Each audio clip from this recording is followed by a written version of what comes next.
Assalamualaikum warahmatullahi wabarakatuh. Salam sejahtera buat kita semua. Salam swastiastu, namo buddhaya, salam kebajikan. Balik lagi di channel YouTube Apip Safi, pakar bola momentari sepak bola dengan kebahagiaan sebahagia kita menunggu nih final Copa del Rey ya, yang mana ada laga El Clasico tersaji nanti ya. Tapi hari ini gua mau bahas episode khusus, yaitu tentang apakah Rapinya bisa meraih Ballon d'Or. Nah, jadi apakah Rapinya orang yang tepat untuk mendapatkan Ballon d'Or?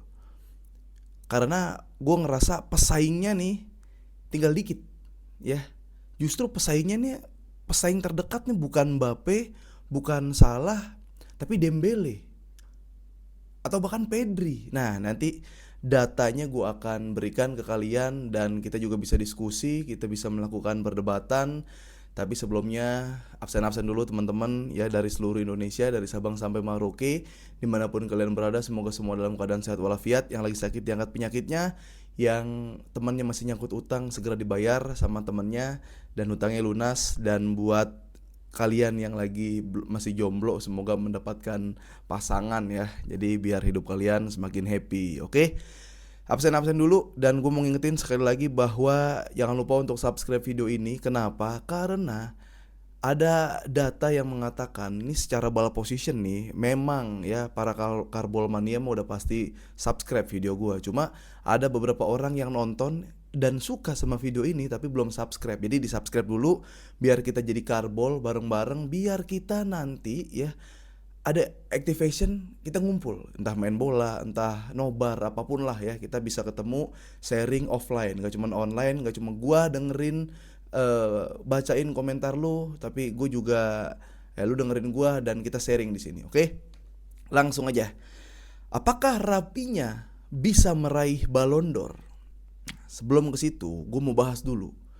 Rapinya di usia 27 ini gue ngerasa lagi dapet prime, lagi masa peaknya Rapinya nih ya. Jadi di lini depan Barcelona nih ada generasi 10 tahun ya. Lamine Yamal 17, Rapinya 27, Lewandowski 37. Nah, jadi eh, Lamine Yamal manggil Lamine Yamal manggil Rapinya Bang, Lamine Yamal manggil Lewandowski Om. Harusnya gitu ya.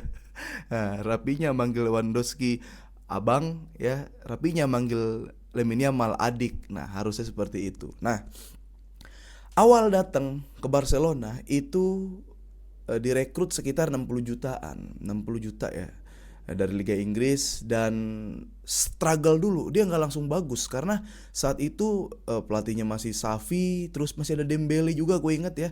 Dan Rapinya lagi bingung nih nyetel nih, dia sempat wing kanan main, ntar main di sebelah kiri, kadang bingung, walaupun udah switch play bingung. Nah, saat itu memang awal-awal jarang dia berlaku sebagai AMF. Di tengah nih jarang nih, karena saat itu Barcelona masih 4-3-3.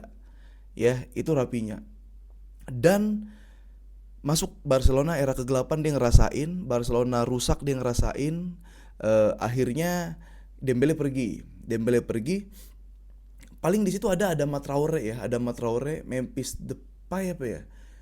Jadi Rapinya ini mulai nih terkikis saingannya dan dia akhirnya mendapatkan tempat. Sudah, singkat cerita, Hansi Flick datang. Ketika Hansi Flick datang, Rapinya itu posisinya lagi ditawar sama Liga Arab ya. Jadi ditawar dinaikkan gaji 2 kali lipat. Dan kalau Rapinya kejual, Barcelona nih untung nih. Kayak kalau nggak salah tawaran pertama 100 juta, naik 120, naik 140 juta. Itu udah dapat 2 kali lipat tuh Barcelona dari pembelian. Dan Rapinya dapat bonus pasti dengan gaji nanti 2 kali lipat.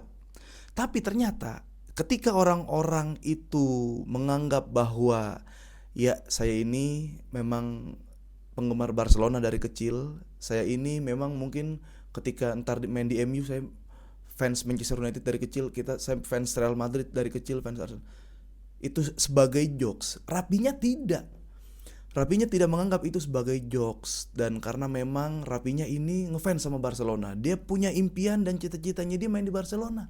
Nah, Rapinya sekarang lagi berjalan di cita-cita. Nah, ketika masuk Hansi Flick, ini beritanya ya, yang gue baca berita di podcast juga ada, ketika Rapinya ditawar dan Hansi Flick masuk, Hansi Flick lah, Rapinya lah orang yang pertama ditemui oleh Hansi Flick, dan Hansi Flick mengatakan bahwa lu jangan kemana-mana, gua butuh lu jangan kemana-mana, Barcelona butuh lu. Ya, di saat itu juga Rafinha yang sedang mengalami krisis kepercayaan diri itu semangat lagi. Oke, gue main di Barcelona, gue udah main di klub impian gue. Mungkin teman-teman gue ini ada kekurangannya, gue juga ada kekurangannya. Kalau kita cari kekurangannya bareng-bareng, ya kita tahu nih kelemahan kita masing-masing, kita bisa share, kita nanti bertumbuh. Hansi Flick datang. Dan yang sering gue katakan bahwa Barcelona secara SDM untuk melakukan tiki taka, ball position, attractive football, attacking football, itu sebenarnya bisa. Ya. Walaupun gue bilang tiki taka adalah permainan level tertinggi yang hanya bisa dilakukan oleh SDM yang berkualitas. Barcelona harusnya bisa. Masalahnya Barcelona nggak punya fisik. Emang yang namanya olahraga udah pasti otot pasti, otak pasti. Walaupun kalau lu nonton La Masia, dia memaparkan bahwa ya sebenarnya otak dulu, akademis dulu, baru otot gitu. Otaknya ada Barcelona, ototnya nggak ada. Masuklah Hansi Flick, bawa grup Jerman itu, ya Jerman yang dikenal birokrat ya, no mercy lah, nggak ada ampun, menang ya menang, A ya A, B ya B gitu, tegas, disiplin. Masuk ke situ, bawa nutrisi, bawa fisik, pelatih fisik, bawa ya banyaklah perangkat-perangkat yang dibawa sama dia, sehingga develop individualnya tuh berjalan bagus. Masuk Pedri jadi bagus, Araujo makin keker, si Lamine Yamal jadi keker, terus si Kubar si kuat, jadi bagus semua. Masuklah Rapinya, ternyata masuk sistem Hansi Flick. Bahkan ketika 4-2-3-1 dia sempat sebagai AMF, dia luar biasa. Ya. Ini Rapinya nih. Dia main di kanan. Yamal nih belum sering main nih, main di kanan dulu. Ya, oke, ternyata. Pindah ke kiri, Yamal masuk. Bagus juga. Pindah AMF, bagus juga. Itu Rapinya sekarang berkembang, Rapinya bertumbuh. Ya, bukan cuma buat dirinya sendiri sih. Dampak positifnya adalah buat teman-temannya. Ya, dia juga bilang sering ini kan kayak motivasi temennya, kalau lu udah pakai baju Barcelona nggak ada kata kalah, lu harus menang. Rapinya seperti itu mentalitas. Nah sekarang kita bahas Rapinya nih, bisa gak dapat Ballon d'Or nih? Karena lampu udah mulai redup nih. Gue kayaknya ketipu nih sama iklan-iklan di TikTok, ada lampu emergency yang 400 watt, katanya tahan 4 jam 6 jam, baru berapa menit udah redup tuh. Emang fuck lah iklan lah gitu. Sekarang bahas Rapinya. Ini redup gak apa-apa ya guys ya. Di musim ini era prime-nya Rapinya nih. Ya, yang mana sekarang penilaian mungkin penghargaan FIFA Best Player atau Ballon d'Or itu cakupannya adalah klub. Karena apa? Karena event antar negara itu lagi gak ada. Ya paling kualifikasi Piala Dunia, kualifikasi apa tuh? Ya ada Copa America mungkin. Lalu juga ada Nation League kan juga setengah-setengah, masih disisain gamenya, itu gak kehitung tuh mungkin ya. Jawabannya adalah ya di klub. Lu bisa bawa diri lu semana di klub, lu bisa bawa tim lu sampai mana di klub. Tadinya kan saingan Rapinya nih, ada Mbappe, ada si Muhammad Salah. Iya, setelah itu nih baru ini nih Mbappe, Salah, Rapinya. Satu-satu gugur tuh. Ya, Salah gugur, Mbappe di Liga Champions gugur, sisa 2. Walaupun ya ini Rapinya belum tentu bisa Barcelona belum tentu bisa treble. Tapi kan kansnya ada. Rapinya sekarang kontribusi buat timnya tuh luar biasa. Ya, dia 50 GA, gol assist 50. Dia udah 50 GA, 28 gol. 28 gol dan 22-nya assist. Kan keren. Itu dari 47 pertandingan apa kalau enggak salah ya. Itu udah paling gede tuh. Udah segitu kontribusinya Rapinya, ya. Nah, tadinya tuh kayak Mbappe mungkin bisa Liga Champions top skor tapi gak kalah gitu kan. Di La Liga ngadat lagi Lewandowski ya. Di La Liga tuh, di Liga Champions si Rapinya kayak 11 gol apa ya, di La Liga tuh 13-an apa segitulah, segitu Rapinya. Dan Salah juga cabut dari Liga Champions. Nah Salah, gue lupa asisnya berapa, tapi golnya tuh 27 Salah ya. Justru pesaing terdekatnya menurut gue Dembele, Ousmane Dembele ini GA-nya gue lupa berapa, tapi golnya ini udah 30-an di Liga Prancis ya. Dan Enrique mengubah Dembele lebih ke tengah sebagai nomor 9. Sebagai striker nomor 9 tuh. Dan dia bisa nge-false 9 memang. Paris Saint-Germain diubah jadi anak-anak muda yang kayak emang hobi bola, cinta bola gitu. Tadinya kan gue sebel banget sama Paris Saint-Germain, tapi dengan datang Enrique, tangan Spanyol, bapak-bapak, semua anak dipegang, bagus lah mainnya gitu. Pesaing terdekatnya justru Dembele. Bahkan kalau Dembele Paris Saint-Germain kalah, ya berarti PSG Arsenal kan. Saingan terdekatnya adalah Declan Rice di final. Ya nggak menutup kemungkinan nih seorang CM gelandang bakal dapat Ballon d'Or karena Rodri pernah gitu. Karena ya banyak lah penilaian Ballon d'Or ya, walaupun ada yang bilang bias, tapi ya lu harus, ya ada lah, mereka ngerti lah caranya menilai gitu. Nah itu. Tapi kalau yang juara Barcelona bisa jadi pesaing terdekatnya adalah Pedri Yamal gol GA-nya oke, tapi secara man of the match Pedri lebih banyak nih.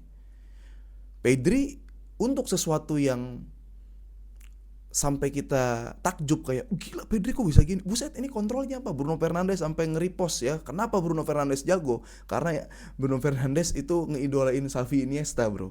Jadi dia beda sendiri di Liga Inggris. Jadi dia jago sendiri di MU kan ya. Gue enggak tahu pemain MU yang lain yang ngidolain siapa gitu. Tapi ya role modelnya dia punya. Bahkan dengan orang yang umurnya lebih di bawah Bruno Fernandes, dia gak ragu untuk memuji, memposting ya. Gue ngerasa udah dipuji lah dengan dipost di story tentang kontrolnya si Pedri ini.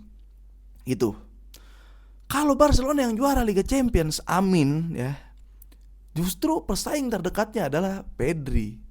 Karena ketika lu yang gak biasa nonton Barcelona atau gak biasa ngelihat touching dari Pedri, lu bilang wah gila kok main bisa gini. No bro, it's a normal for Pedri.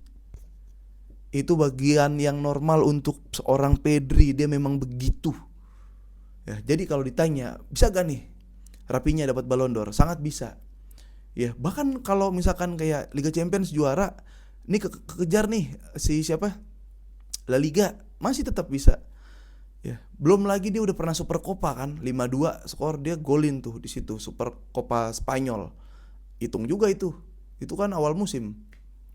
Ya, apalagi Copa del Rey nanti. Jadi ya udah.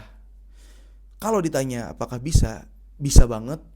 Ya, dosanya Rapinya paling ngerosting Brazil ya, karena terbawa adrenalin podcast, adrenalin media, di wawancara sama Romario, sang legend, sering party ya udah auranya ngikut gitu. Cuma setelah itu kan dia minta maaf ke Scaloni, setelah itu dia minta maaf ke Rodrigo de Paul.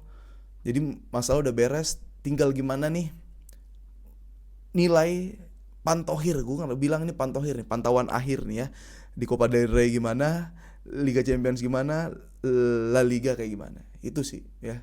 Jadi kalau misalkan satu aja dapat Barcelona, Rapinya bisa raih Ballon d'Or.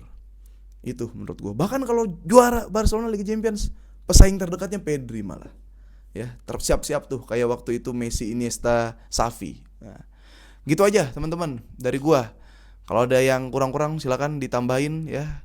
Ini udah mulai redup, lampu yang dibilang 6 jam yang bikin bangkrut mesin diesel, pabrik diesel, bikin bangkrut listrik. Ternyata gue beli bangkrut nih, keluar duit sama lampu-lampu dibohongin gue nih. Guys, itu kalau lu ngeliat lampu di TikTok, komen aja. Ini gue belum berapa menit. Belum ada setengah jam udah redup lampunya tuh ya. Jangan ketipu iklan guys ya. Bukan bikin bangkrut diesel, bukan bikin bangkrut pabrik diesel dan listrik, enggak. Kita bangkrut beli. Udah, itu aja. dari Habib Safi? Silahkan di komen. Selamat menunggu pertandingan El Clasico, dan jangan lupa subscribe video ini. Sehat-sehat selalu teman-teman. Vamos.